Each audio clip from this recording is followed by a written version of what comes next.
Ellas son la doctora Juana Ferreira y por supuesto Isadelis Matos, que además también es la vicepresidenta de la Sociedad de Neonatología. Así que le damos la más cordial bienvenida. Gracias por estar aquí tempranito. Buenos días. Buenos días.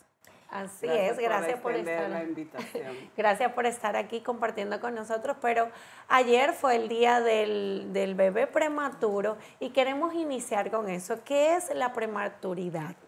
Bueno, la prematuridad se define desde organizaciones mundiales como la OMS, OPS y otras, la Academia Americana también de Pediatría, como la especialidad que atiende a esos bebés desde la viabilidad, desde las 23 semanas de la concepción hasta los primeros 28 días de vida extrauterina. Y que se extiende un poco más en aquellos bebés prematuros hasta que corrija a los 2 meses de edad cronológica. Es decir, que hay viabilidad de vida a partir de las 23 semanas. Es un dato curioso porque tal vez hay quienes pensaban que era un número mucho más alto. Me llama mucho la atención esta parte. Doctora, sería bueno también conversar, doctoras, sobre esos cuidados para esos pacientitos que llegan a destiempo o que se adelantan, que quieren salir antes del horno, ya luego que lo tenemos en la casa. ¿Cómo tratar ese bebé prematuro? O sea, ¿cuáles son esos cuidados que sí, que no, a veces y más primerizo? Uno no sabe qué es normal y aparte que es muy particular todo. Exacto, buenos días. Son niños en verdad muy vulnerables, ¿verdad? Porque nacen antes de salir del útero, o sea, antes de las 37 semanas. Entonces, los cuidados son muy especiales. Lo primero que tenemos que tener es el cuidado en casa. El niño tiene que estar preparado para irse a la alta, o sea, el alta del hospital. El niño tiene que estar preparado, tiene que corregir temperatura, tiene que corregir la alimentación, sumisiones, o sea, las misiones quiere decir cuántas veces hace pipí, cuántas veces evacúa para tener en cuenta la capacidad de alimentarse de ese niño.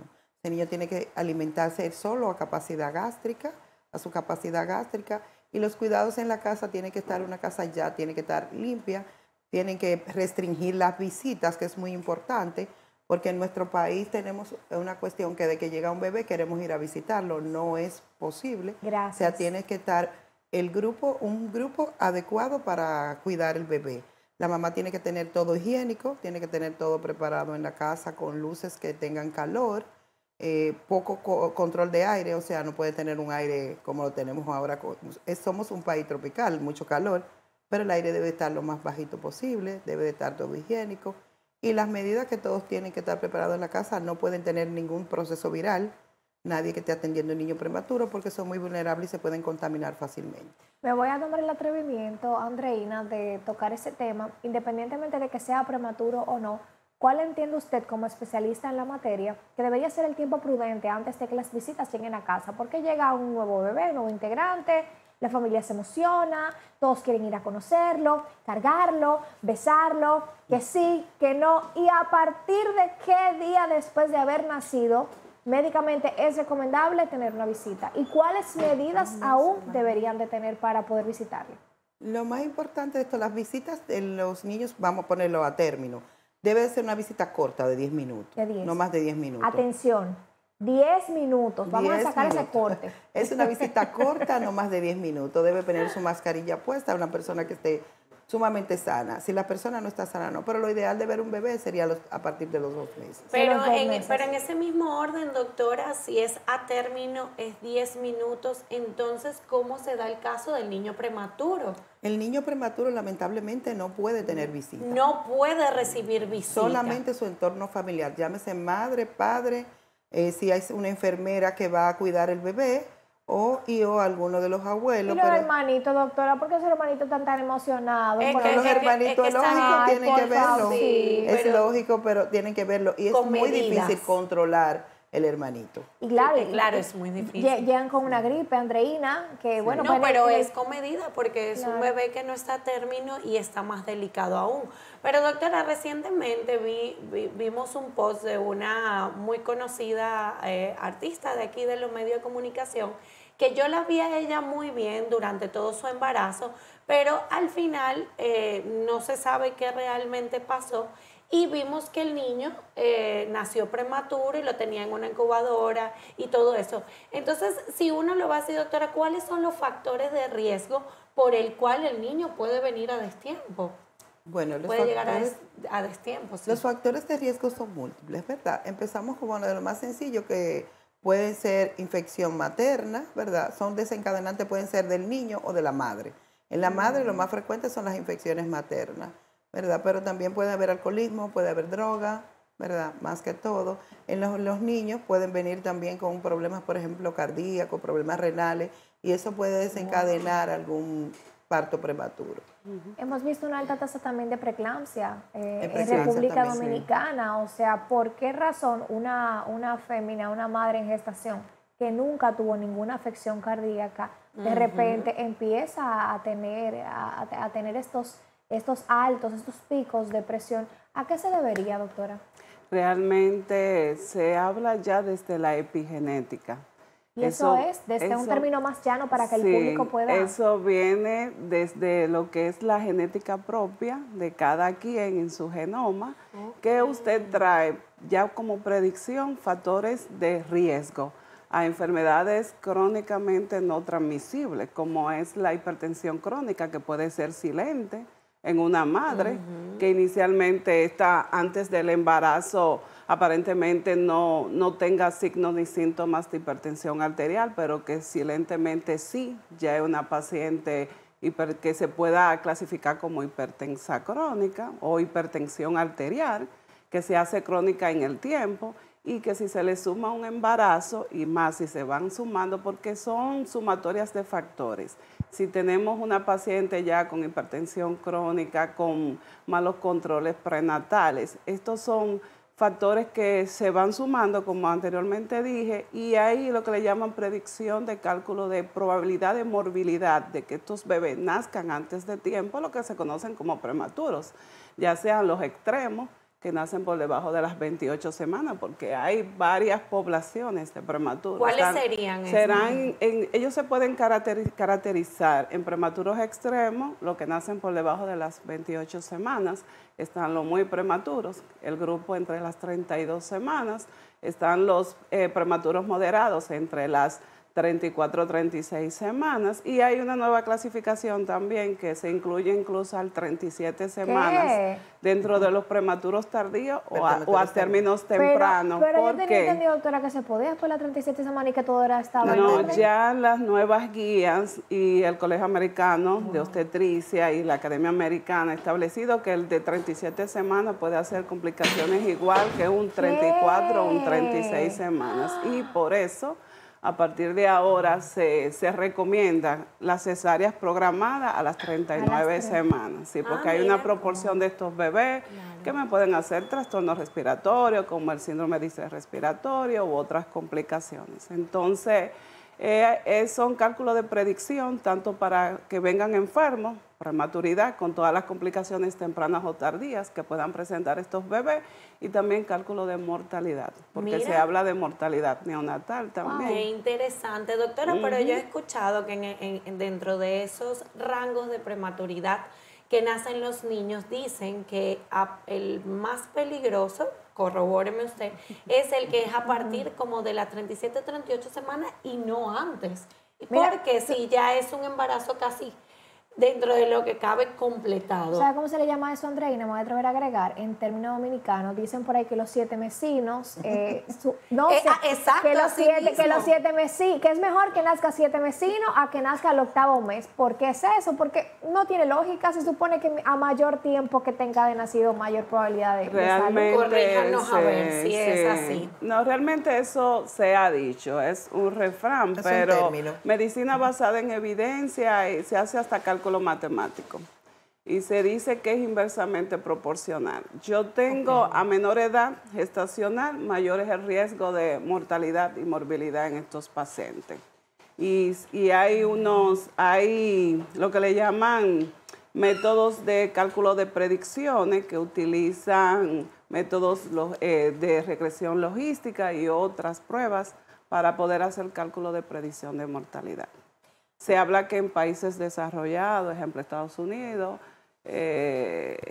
la mortalidad es controlada con relación a países como nosotros que estamos en el subdesarrollo. ¿Qué tan cierto, doctora, hablando de factores, hablamos de la preeclampsia, hablamos de factores genéticos, hemos visto también un número muy alto. La diabetes gestacional. Que puede gestacionar o tipo 1 también. Esto me lleva a preguntar, estos factores... O tipo 2, voy a agregar que se pueden comportar como tipo 1. Claro, también la tiroides. Dios mío, las consecuencias en la tiroides, que muchas veces ocurre en etapa de gestación, estas afecciones, estos factores, y me voy a atrever a abogar por las madres que tal vez están con esas dudas. ¿Será que si me dio diabetes gestacional, que si tuve preeclampsia, que si tuve temas de tiroides, sea solamente en el embarazo y que luego de desembarazarme, bueno, pues todo vuelve a la normalidad, o que arrastren esas secuelas? Es que hay que caracterizar a las pacientes. Yo tengo que saber, por eso está la historia materna. Yo tengo que saber si esa paciente tiene antecedentes previos al embarazo de trastornos tiroideos, trastornos de los hidratos de carbono previo al embarazo o trastornos hipertensivos. No es lo mismo, no se categorizan igual. Y el pronóstico a que se vayan a complicar es diferente. Ahora bien, si a eso yo le sumo un embarazo, entonces ahí sí. Ya, ejemplo, si los trastornos se dan en el embarazo, es casi siempre que eso haga regresión, que se corrija luego después que la madre ya se desembaraza. Por eso se llama gestacional. Sí, vuelven a la normalidad, porque aún el embarazo es un proceso fisiológico, tiene cambios hemodinámicos en el cuerpo de la madre, porque maneja mayor precarga, o sea, el corazón como doble bomba de desplazamiento tiene que recibir de la circulación derecha la precarga, debe de ir al pulmón, hacer intercambio para luego ir a las cámaras izquierdas y bombear todo lo que le llaman la poscarga o el gasto cardíaco. Entonces, eso se suma también la obesidad, el sobrepeso, son factores que se van predictores. Y ustedes que están muy de lleno en eso, doctoras, ¿cuál es la estadística en República Dominicana que se da, que nacen muchos niños prematuros? Bueno, la estadística que se habla mundialmente, vamos a hablar primero mundialmente. Se toma de referencia. Que no ha bajado ese número, dice que nacen 15 millones de prematuros al año. Wow. Entonces, es mucho, o sea, mundialmente. Nosotros tenemos una estadística entre un 10 a un 15%, 10, 12, 15%. Pero no es tan alta aquí en República Dominicana. Bueno, con relación a la población que nace, sí es muy alta. Ya usted siendo parte de la casa, Andreina, también, bueno, pues a toda confianza, ¿mito o realidad, doctoras? Por ahí dicen en el patio, que los niños prematuros definitivamente, como que al final, cuando ya se van desarrollando en su vida y tal, son muy inteligentes. ¿Qué tan cierto es esto? Que los niños prematuros tienden a ser más habilidosos, más inteligentes. Cuando uno ve un deportista, un beisbolista, ¡ay, ese fue 7 mesino! Eso fue por eso. Cuando vemos a un niño meritorio, a un niño destacado... Fue por la prematuridad. Fue por la prematuridad. Y se lo tildan a la prematuridad. ¿Qué tan cierto es eso? ¿Hay algún aval científico que lo respalde? Bueno, en este caso podemos decir que el neurodesarrollo tiene que ver mucho con ellos. O sea, cada paciente, como decimos, se individualiza. Algunos tienen un neurodesarrollo muy bien y un factor, o sea, de un IQ, o sea, como decimos, un factor de inteligencia pues, mucho más mayor que los demás, quizás. Pero eso depende de su estimulación temprana que le den, del neurodesarrollo, de qué tanto ese cerebro no sangró durante su tiempo que estuvo ingresado, y que cada niño se individualiza, pero la neuroestimulación y el neurodesarrollo ayudan mucho a que ellos se desarrollen más. Lo que pasa es que, ¿cómo explicarle? El cerebro tiene lo que llama neuroplasticidad cerebral. Siempre el cerebro tiene manera de cómo aprender cosas nuevas, independientemente de que sea prematuro o no. Entonces hay factores ambientales que sí, como la doctora planteaba, te ayudan.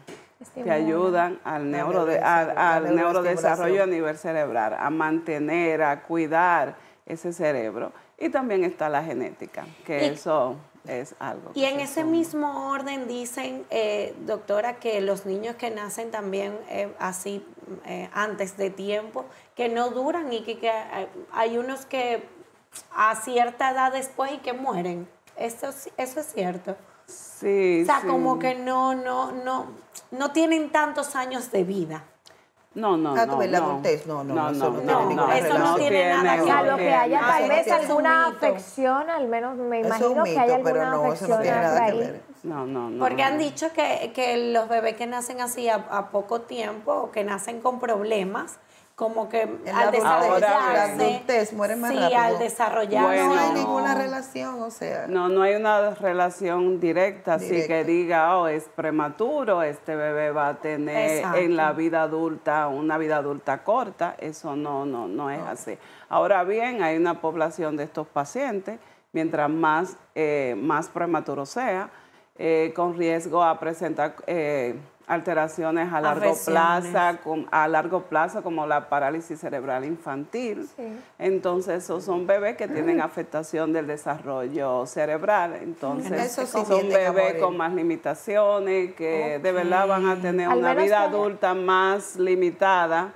Sí, entonces ahí se enferma mucho. Al menos que haya una comorbilidad ya previa. Sí, una comorbilidad. Exacto, ya una comorbilidad. Usted decía, doctora, porque ya pueden tener desarrollo psicomotor, defecto o retraso psicomotor o retraso cognitivo, que se pueden sumar otras también. Esos pacientes hacen lo que llaman inicialmente convulsiones neonatales en el periodo neonatal y que luego en la adultez pueden desarrollar lo que son la epilepsia, claro, consecuencias epilepsia refractaria a tratamiento farmacológico. O sea, que eso sí le puede traer una consecuencia a futuro. Que le limita lo que es la calidad de vida, y hay pacientes en la vida adulta que hacen epilepsia refractaria, que luego pueden ir a lo que le llaman neurocirugía invasiva, que eso es muy costoso en el país. Gracias a Dios ya se está haciendo neurocirugía invasiva para una vida funcional a pacientes en vida adulta. Wow, mira todos los factores.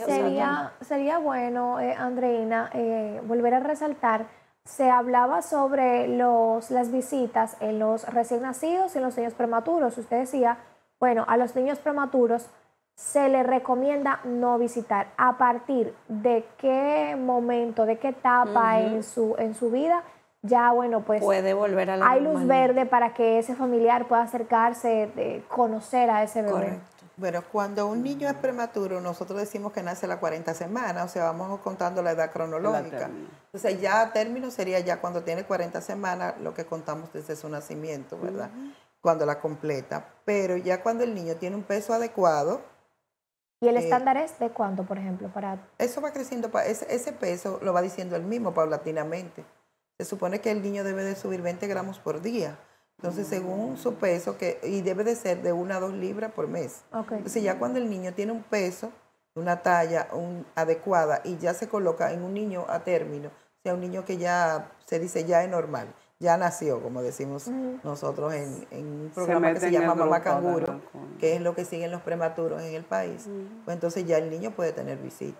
Ya cuando tenga un peso adecuado y que el niño se alimente bien y que esté sano, pero no tiene un estándar de tú decir a los 2 meses, a los 3 meses, claro, porque sino todo porque va a ser son niños vulnerables y también a partir del egreso puede ser que se enfermen mucho también. Y que también entiendo que su pediatra de cabecera ya le dé de alta y le diga a los padres eso se individualiza ya cuando cuando el pediatra vea un crecimiento y un desarrollo adecuado y que el niño pueda recibir visita, el pediatra lo va a decir. Es importante los esquemas de vacunación.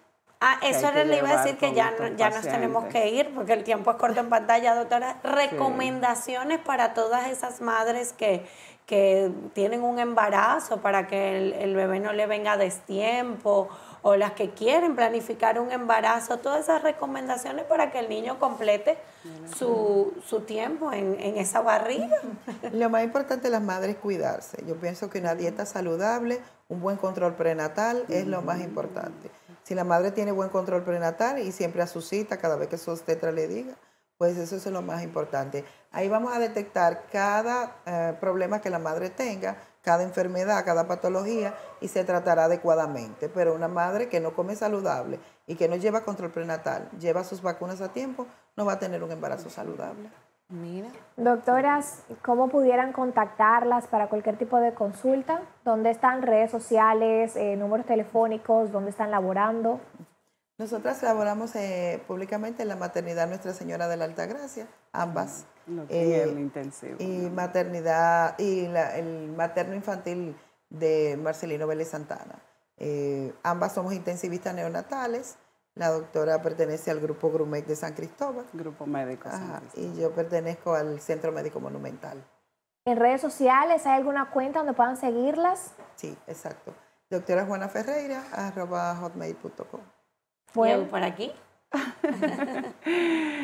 Isamatos@hotmail.com. Bueno. Y en Instagram también. Pues ahí están, Excelentes Andrei. Ya ambas. ustedes son parte de nuestra casa, así que tendremos que agendar nuevamente un espacio Sí. para hablar de la vacuna, porque ahí hay todo tipo de Todo mitos y mundo. eso, ¿verdad? Que eso es para un programa completo. Un buen tema, Ay, ay, ay. claro que Ay, sí. los mitos de la vacuna.